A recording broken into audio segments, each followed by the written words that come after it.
Well, hi there, I'm Sandy Alnock, artist and paper crafter here on YouTube. And today I'm going to show you a way of swatching your AI watercolor sets, your art impressions watercolor sets, and I'm going to show you the 10 new sets they have here early in 2017. For each one of these, I cut a little tag and put a little hole in it so I could put them on a ring. You could also tuck them into the packaging if you keep them that way.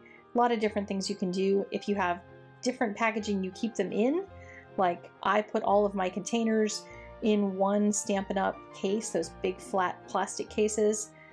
Just make a swatch card of some sort that fits in that and swatch everything that's in it. And that way you have an idea of what those stamps look like, because they're cling stamps. They're hard to see sometimes because they're just little gray blobs. And on this, it also gives you practice at doing your watercoloring and gives you an idea of what it can look like in different colors. I'm using Tombow markers for these and a silver brush, which is a number 8 round, my kind of go-to for painting anything that's going to be on cards, the small things. And I've been using a 12 lately for those wondering what I've been doing in my sketchbook that I've been sharing on Instagram. Generally a 12 or above for that. Here I'm adding some color to it. There wasn't enough color in the stamped ink.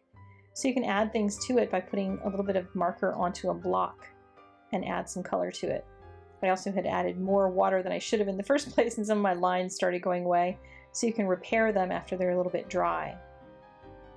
The paper I'm using for these little swatch cards is not the stuff that I normally would use, although I recommend that you might want to do that. I just had some scraps cut as tags, so that's why I decided to use them for this project. This is Canson XL, the really inexpensive watercolor paper, and I use it sometimes for practice things. I typically tend to like the way that these work on Canson arches, usually either the rough or the cold press, just because the edges tend to have more of that watercolor texture. They tend to smooth out too much on a student grade, sort of smoother watercolor paper like this. But one of the things you'll notice in some of these is that I'm using more water or less water, and I'm getting more of an effect or less of an effect. And when I say effect, sometimes that's a good thing and sometimes that's a bad thing. If you use too much water, your lines will all disappear. So you may want to be really careful in how much you add if you're getting really wishy-washy looking images. If they're too dry and they're not moving at all, then add a little bit more water. But have a cloth or a sponge or something off to the side so that you can constantly be working on dabbing off some of your water or adding on some of your water. And these are all being painted with the Tombow markers. I have the full set because I'm crazy that way. At the end of this video I'll show you some comparison with a few other markers. I got some new ones just as I was getting ready to start doing the voiceover for this particular video, so I decided to do a little tiny quick test as my first thing ever with that marker, so you'll see that in just a few moments. Some of the sets, like this one, have a main image that you can put something in, put some flowers in, like this wagon, and some just have the containers, some just have the flowers, so it's good to have a mix of different stamp sets. And those of you who are addicts know that I have a lot of them too. Here I'm adding some ground underneath this one. You'll notice on some of the stamps, you can see that black and white picture of the wagon over on the left. They don't finish off the image. That means you're intended to cover that with something. There are some containers where there's a corner that's not finished, and that's intended to have little grasses, little flowers of some sort there in order to be able to finish off an image. And they give you that space to work with something. Different grasses like these, you can add a bunch of water at the bottom to sort of make a clump out of them and make them a background image. Others you can just drop a little bit of water into. And each one of these you can sort of just watch my brush and see how I'm moving the color around to create different effects. With this chair, I wanted it to look nice and rustic, and I'm trying to allow a little bit of light and dark. You don't want to put so much water on there that everything starts to disappear and mush. So I'm being a little bit careful about how much water goes on there. This flower, I'm just adding a little bit of water in the top flowers, and then you can dab off color as well. When you start making your compilation of a bunch of flowers, you can very easily just remove some color and let the flowers sort of fade into each other, fade into the grasses, that kind of thing. And here on this one, I go a little bit too far with it, but I thought I'd show you how you can make a clump of grasses out of just this one grassy bit. So I'm just adding a bunch of water and trying to soften the bottom so I don't have a hard edge, and then making some really soft grasses around it by just flicking that brush around. So you could stamp some flowers on top of that, and then you have this nice green background. You'll notice with this little bit here, I'm painting around the little vines so that I can create some laciness. So if you're very careful with your brush, you can create some extra detail around each one of the images by just being really careful with your water. Just make sure you don't use a whole lot. Less is better if you start having things that mush out and turn into big blobs. And more is better if you want big blobs. Generally, the back layer is best off being very soft and light and washy. And there'll be a playlist at the end of this video so you can actually go through and see some full paintings done by me. And I will have some examples at the end of this video as well of some paintings I've done with these stamp sets. There's some flowers where you're just going to put those in the front, like that little single flower might be just one by itself, so I didn't put a whole lot to it. You can also create a little more of a bush like with this one, just with a lot of water down at the base and trying to water out those bottom stems so they don't just kind of end abruptly. Different markers will react differently and different papers will react differently, so you have to test it out for yourself. I can't tell you 100% use this marker, use this paper, and you will get this effect. It is like any art, it's practice, practice, practice. On one like this, I'm softening it out by putting extra water to allow those little purple flowers to just kind of mush out a little bit. And when you get a cluster of flowers, you can either make it one big blob or let the little tiny detailed flowers be detailed.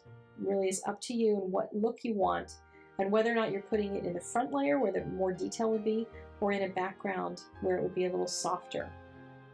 The great thing about these stamps and this whole Art Impressions watercolor thing is you can do any one of those techniques with it. You can make it soft, you can make it really crisp and hard-edged. Depends entirely on what you would like it to be. They also have these great animal sets now that they're coming out with, which is really fun.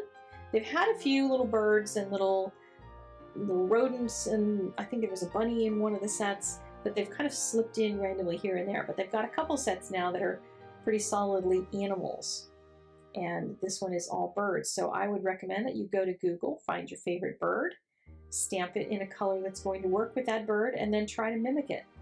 And I know there's oddly some people who don't understand that you can actually Google very easily for reference material.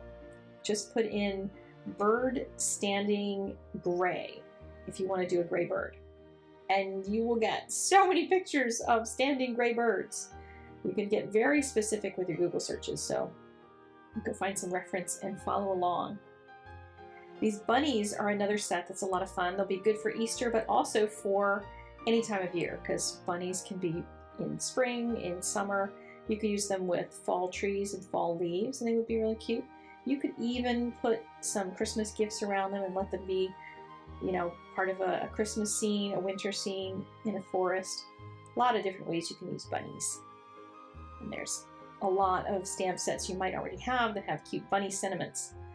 And that's another thing with these Art Impressions, when they go with your sentiment sets really well, because they're just imagery and they're very generic florals for the most part, but all different kinds of things too. On my blog, there's going to be a giant conglomeration of all of the Art Impressions watercolor sets that Ellen Hudson carries. And you know, I point to her. You can always go to the Art Impressions site as well, but I recommend going to Ellen because you're always going to need some cardstock. You're going to need something else, and you might as well share your shipping. So that is one reason that I try to make sure Ellen is carrying stuff that you need. So here I went in too fast. I went in too soon to add darker color to this bunny. So it bled like mad. So I've got a dry brush. I'm trying to move that color around and not let it be too icky. and just sort of made it, I went overboard, to say the least. So I'm gonna let him dry a bit before I fuss around with him. And this little bunny is just the front end of the bunny. So you can put him in a container, in a wagon, in a bucket, in whatever you're doing, just the front end of him. And this little guy, I decided to add just a little bit of brown to him. And I didn't use a whole lot of water, because the more water you use, the more you're going to pick up color underneath as well. So if you want just a little wash of it, use just a little tiny bit. And here I am trying to add eyes and a nose, and that bunny just looked terrible. So now I know better to do a little better job on that one. But as a key card, a little swatch like this, it's going to work fine still, because I will at least know how big it is, because it's sometimes helpful to see them to scale, and also to know whether they face left or right. When you're looking at a cling stamp, it's not like you can see it in the right direction, because it's always reversed, because that's where the rubber is. So it's good to be able to have them stamped out like this. This kitty set, of course, is adorable, especially if you like kitties, and they have one that's just the front of it, so it can peek out of any container that you stamp, and it can be behind flowers, it can be behind another kitty, it can be behind a bunny, it can be behind anything. And you can color them to match colors of your own kitties, or the kitty that you're sending, that's owned by the person you're sending it to, that kind of thing. Lots of fun. Now, there's one other thing I'm going to do here real quickly, and I just bought a new marker, so I thought I'm going to test it against these other markers. This Art and Graphic Twin, I just bought the set of zigs, and I wanted to try it out. So this first one is Distress, and I'm going to stamp that one. This is the Tombow. It's the ones that I generally use the most with these art impression stamps. And this is the Zig. It kind of goes into all the little crevices. It's a little hard to paint on there with the marker, since it has that brush. And this one is the new Zig Twin, the Art and Graphic Twin, and it goes on pretty heavy, and it stamps pretty heavy, so you'll see how that plays out when I add water to it. Really curious to see what a whole painting will look like with those. So I will have some more images on my blog by the time this goes live. I just wanted to get this voiceover done, so you're just going to see this quick comparison. So upper right was Tombow, this one is Distress. And the difference sometimes is in how much water you use or don't use, but in general you can see the Tombow is holding up better. It's not melting out and getting mushy as quickly. The Zig marker here is definitely getting mushy.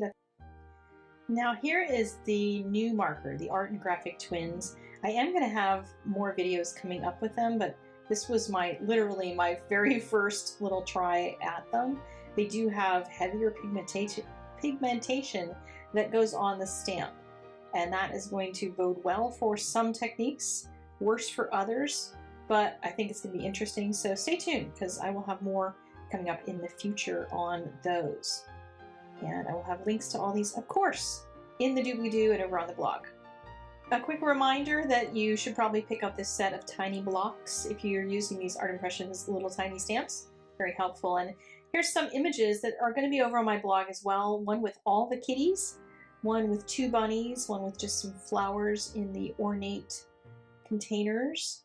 And here I made one with a couple birds and the tree stump, and a few of those boxes with one of the kitties. So many possibilities for different layouts for scenes. And this is 2 ways that I handled that cowboy boot in very different ways, but so much fun to play with. And I would invite you to do some swatching of your very own Art Impression stamps, because it's really going to be helpful as you start trying to make scenes. If you get a whole lot of these, you end up with lots of little gray blobs to pick from. So here's that playlist if you'd like to check that out and see more of the Art Impressions watercolor. And be sure to check the links in the blog for all your shopping needs, because, you know, that's the thing. I'll talk to you guys later. Bye-bye.